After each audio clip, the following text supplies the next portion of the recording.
Alléluia, grâce à rendu à l'Éternel des armées, que Dieu vous bénisse, que Dieu vous accorde la grâce et sa bonté lui sur vous comme une lumière de gloire et pour votre destinée qui va commencer à briller très bientôt au nom de Jésus-Christ. Alléluia. Amen. Alors, nous avons 7 secrets pour faire prospérer son commerce.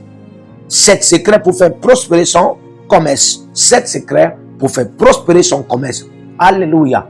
Amen. Je veux déjà dire ici, le commerce n'est pas interdit pour les religieux. Le commerce n'est pas interdit pour des hommes spirituels et femmes spirituelles. Le commerce n'est pas interdit pour des enfants de Dieu. C'est pas parce que tu es scripturaire, c'est pas parce que tu es spirituel, c'est pas parce que tu es religieux, c'est pas parce que tu fréquentes même étudiant que tu ne dois pas faire le commerce. Alléluia. Le commerce est une action qui doit être manifestée de manière générale. C'est-à-dire tout le monde peut pratiquer le commerce. Alléluia. Dans le passé, les temps anciens, le commerce était du genre l'échange, le troc. Tu me donnes, je te donne. Aujourd'hui, c'est ça. C'est la simple définition du commerce. Apprenez à avoir la mentalité de vendre votre produit et de recevoir ce que vous voulez. Alléluia. Amen. Alors, le premier secret pour faire prospérer son commerce, pour progresser dans son commerce, pour augmenter la bénédiction dans son commerce, pour aller dans d'autres dimensions dans son commerce, pour augmenter le capital et pour en avoir plus de bénéfices dans son commerce. Le premier secret, c'est le pouvoir de la mentalité d'expansion. Le pouvoir de la mentalité d'expansion. Le pouvoir de la mentalité d'expansion. Vous voyez, l'un des problèmes du père d'Abraham, oui, parce que les patriarches d'avant étaient des grands commerçants, parce que eux, ils voyageaient beaucoup. Donc, l'un des problèmes du père d'Abraham, c'était de rester sur place. La mentalité de la stagnation. La plupart des fois, la stagnation se manifeste dans l'intellect, le règne des pensées. Qu'est-ce qui figure dans votre intellect en tant qu'un commerçant? C'est déjà de rester dans cette localité et faire votre business et ne jamais tendre des limites et ne jamais étendre des limites et ne jamais oser ailleurs. Amen.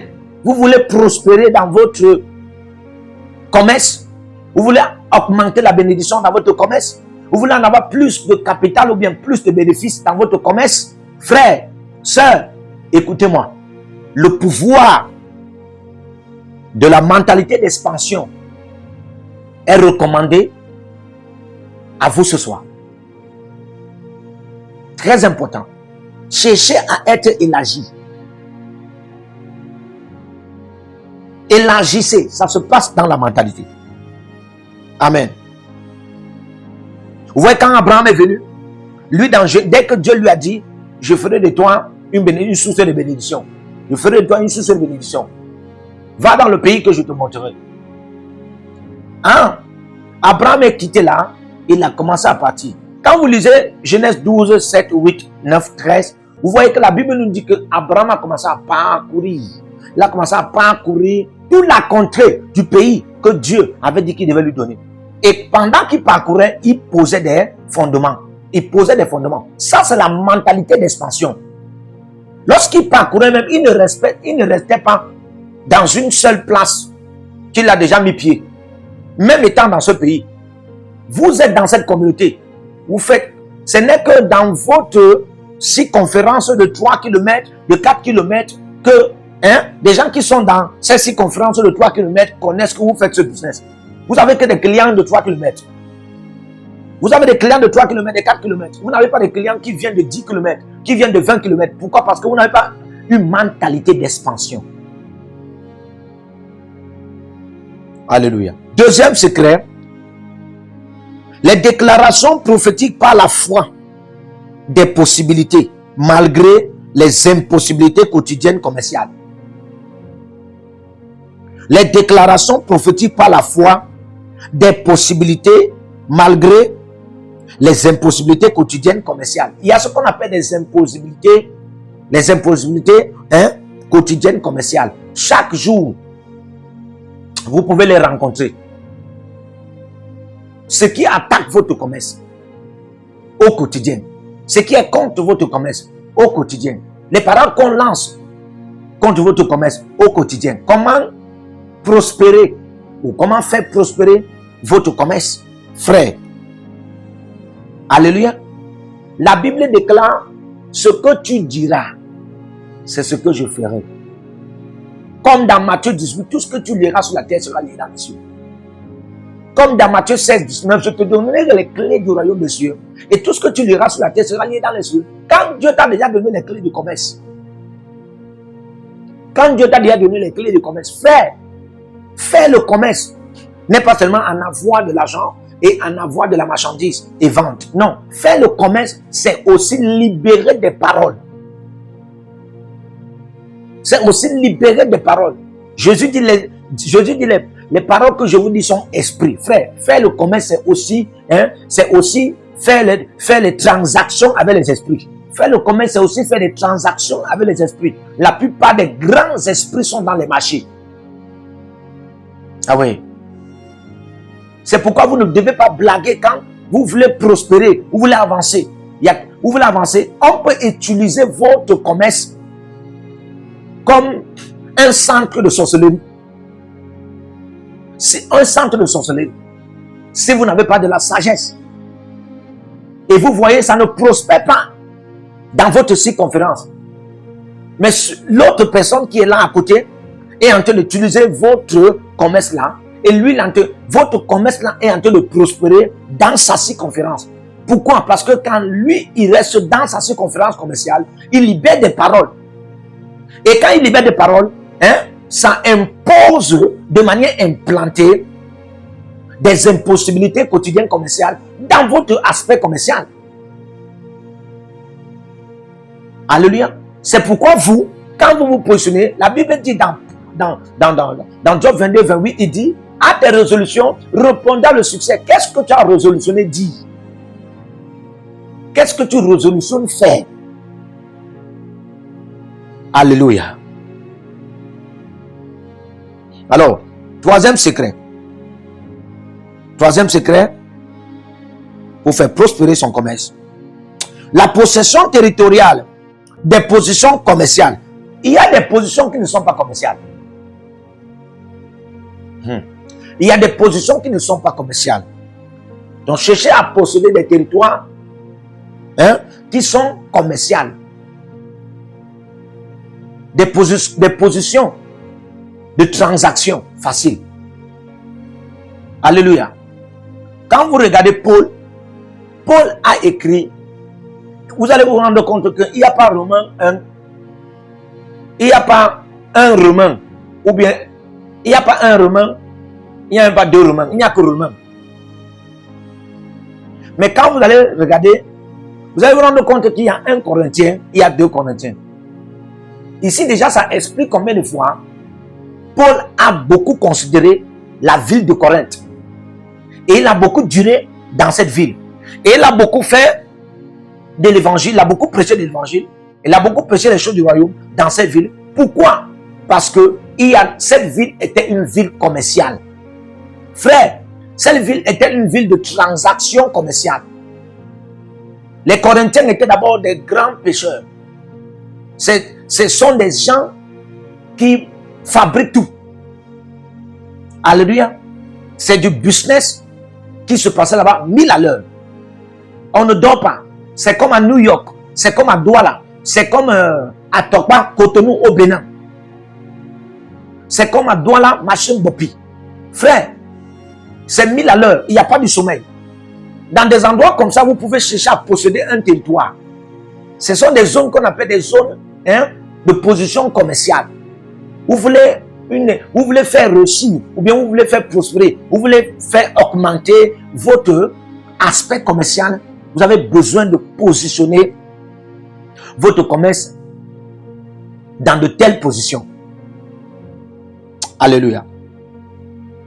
La possession territoriale des positions commerciales que vous voulez par des actes prophétiques au moyen du Saint-Esprit et ses prophètes. Ici, ça renvoie déjà à Actes à 2 Rois 2, le verset 19 à 20.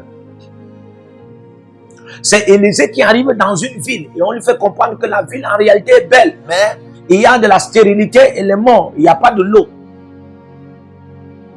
La Bible déclare que Élisée va recommander qu'on lui apporte une assiette de sel. Et ça, c'était par instruction divine. C'est-à-dire que Dieu lui a recommandé de faire ainsi. Et il va verser, il va proclamer la parole en disant, il n'y aura plus de mort ici, ni de stérilité. Vous êtes dans un endroit, vous êtes dans une position, vous voulez une position, vous voulez un endroit, vous voulez un lieu de production commerciale, par possession commerciale. Vous avez besoin de posséder ces endroits par les instructions du Saint-Esprit et aussi les actes prophétiques au moyen de ces prophètes aussi. Alléluia.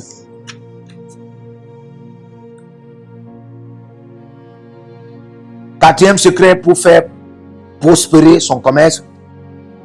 Soyez chariteux envers les orphelins, les démunis et aux veuves. Pour un premier temps, soyez chariteux. L'une des fois les plus remarquées dans la Bible, parlant du livre d'Ésaïe, par exemple, Ésaïe 58, Dieu était fâché.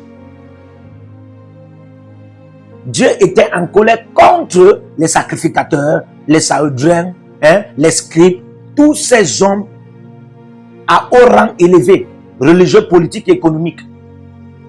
Pourquoi? Parce qu'ils ne prenaient pas soin des veuves, ils ne prenaient pas soin des orphelins, ils ne prenaient pas soin des démunis, ils ne prenaient même pas soin des étrangers. Pour un premier temps, frère, tu veux faire prospérer ton aspect professionnel, je veux dire ton aspect commercial, tu veux faire prospérer ton aspect commercial, apprends à faire pour un premier temps des dons. Sois chariteux, apporte à ceux qui en ont besoin pour un premier temps. Je connais certaines personnes comme des musulmans, vous allez vous étonner pourquoi des musulmans sont établis partout là où ils sont. Ils sont établis, ils établissent les boutiques et ils réussissent.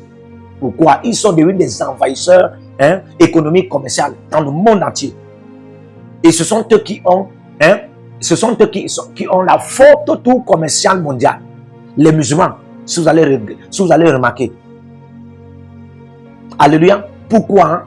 Parce qu'ils connaissent cette science fraternelle qui stipule à donner pour un premier temps aux orphelins, aux démunis, aux veuves et même aux étrangers. Alléluia. C'est très important. Cinquième secret, avoir un objectif commercial annuellement fixé de ce que vous voulez de manière numérique. Avoir un objectif commercial annuellement fixé de ce que vous voulez. Qu'est-ce que vous voulez? Quel est le budget que vous voulez? Combien vous vendez peut-être le poisson? Combien de poissons vous voulez cette année? Ou bien ce mois? Ou bien cette semaine? Et quel est le budget que vous en avez déjà? Combien de partenaires? Combien d'aides en avez-vous besoin? Et oui, combien de clients même? Et combien d'ouvriers? Alléluia. Avoir déjà un objectif commercial annuellement fixé, ou bien mensuellement fixé, ou bien trimestriellement fixé, que vous voulez, de manière numérique, écrivez. Mettez ça sur des blocs-notes. Alléluia. La mentalité fait réussir. Amen. Parfois plus que la décision pratique sans toutefois penser. Il y a des gens qui prennent seulement une décision pour faire. Mais lorsque tu n'as pas une mentalité qui t'amène à réfléchir, tu peux échouer après avoir pris cette décision. Alors que quand tu as une mentalité qui pense, tu peux te ressaisir avant de prendre une décision. Et quand tu te ressaisis, tu peux beaucoup apprendre. Et quand tu vas prendre la décision de faire, tu vas que faire ce que tu as appris. Et tu pourras en avoir la réussite. Alléluia. Alors, cinquième secret, éviter les investissements et les relations sans direction du Saint-Esprit.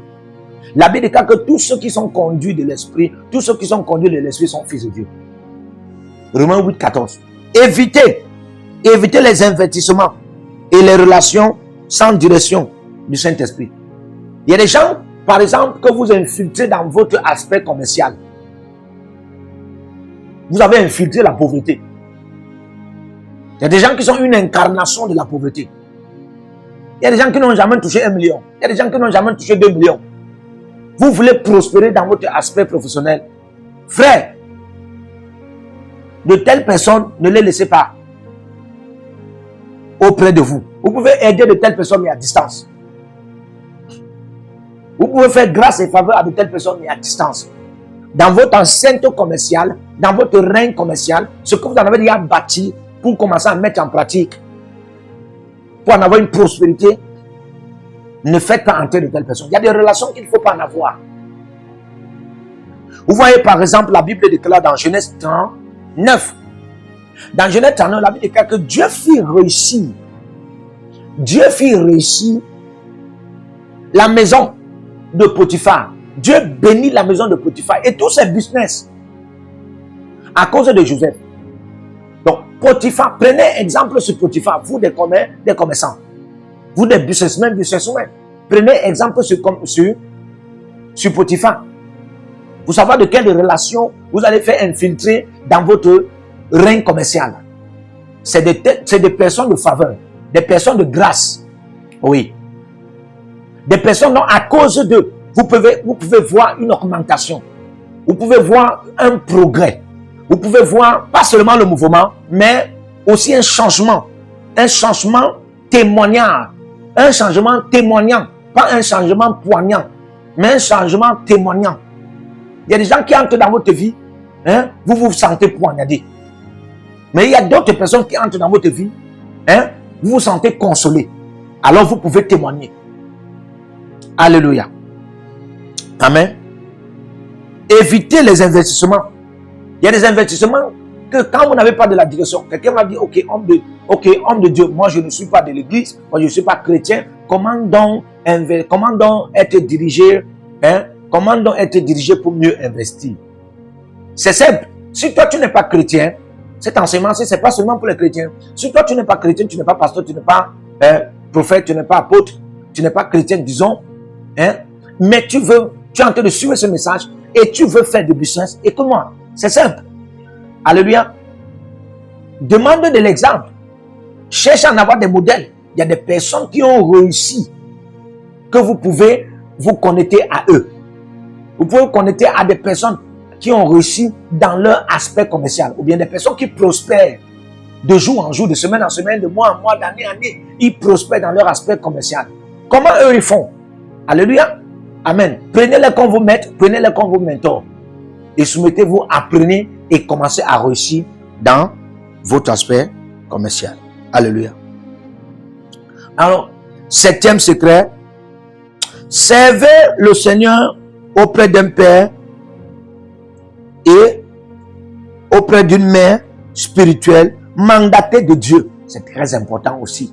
Servez le Seigneur auprès d'un père spirituel et d'une mère spirituelle mandatée par Dieu. Comme ça, ceci pourra vous accorder les conseils spirituels. Les conseils spirituels, les instructions spirituelles. Par exemple, ce père spirituel ou bien cette mère spirituelle a déjà une réussite et augmente chaque jour, chaque semaine, chaque mois, chaque année de réussite dans son commerce. Alléluia. Vous pouvez servir. Par exemple, vous avez un homme de Dieu qui est votre père spirituel. Vous voulez prospérer dans votre commerce. Lui aussi, c'est un commerçant. Mais essayez un peu aussi de vendre même dans. Essayez un peu aussi de servir dans l'ancêtre de son commerce. Amen. Vous pourrez acquérir la même grâce. Amen. Et si vous ne pouvez même pas servir dans l'ancêtre de son commerce, cherchez même à faire des achats dans l'enceinte de son commerce. Ça peut vous accorder aussi la même grâce. Alléluia. Que Dieu vous bénisse pendant que vous en avez ce secret et que vous commenciez à prospérer dans tous les aspects de votre commerce au nom de Jésus-Christ. Amen. Que le Seigneur vous bénisse. Partout où vous êtes connectés au prophète Jérémie Naou, à la source de feu de Jéhovah Kabira. Donc si vous vous connectez par vos semences, vous allez puiser du feu, le feu dévorant. Donc connectez-vous maintenant partout où vous êtes. Au Togo, voici, nous avons le flux de Togo. Connectez-vous maintenant. Du Togo, connectez-vous et puisez le feu dans vos batailles. Vous êtes en Côte d'Ivoire, connectez-vous maintenant par MTN et libérez votre semence par Wave sur Flows ou comme sur MTN et puisez le feu dévorant du Saint-Esprit dans vos batailles. Au Gabon, maintenant prenez les contacts et libérez votre semence. Libérez votre semence maintenant. Connectez-vous et que toutes ces prières, toutes ces déclarations, tous ces enseignements deviennent maintenant votre héritage et siègent dans votre sang. Siège dans votre sang et devient l'héritage de vos enfants. Partout où vous êtes, vous pouvez aussi libérer votre semence par Réa ou par MoneyGram. Et vous mettez le nom du prophète Jérémie Naoum qui est là, sur la fiche, et vous mettez le pays, le Togo, et vous mettez mon contact, et vous verrez la gloire de Dieu. Et le Seigneur ne manquera pas de vous bénir. Et vous pouvez aussi vous inscrire à l'école prophétique Les Aigles en Action, à l'Institut biblique L'Aigle de la Révélation. Vous êtes un jeune pasteur, inscrivez-vous maintenant. Et vous voulez une section de délivrance personnelle, inscrivez-vous maintenant. Vous voulez une consultation prophétique personnelle ou VIP, inscrivez-vous maintenant. Vous avez quelqu'un qui a été malade et vous voulez que je prenne soin de la personne et que je prie pour la personne. Vous avez quelqu'un qui a une maladie qu'on ne comprend pas, inscrivez-vous maintenant et vous verrez la gloire de Dieu. Tous ces enseignements, ces prières sont à vous, c'est votre héritage. Utilisez-les, priez avec, partagez et vous verrez la gloire de notre Seigneur Jésus-Christ de Nazareth. Et n'oubliez jamais, avant de partir, libérez vos semences et écrivez, l'Éternel a parlé, l'Éternel a agi. Shalom.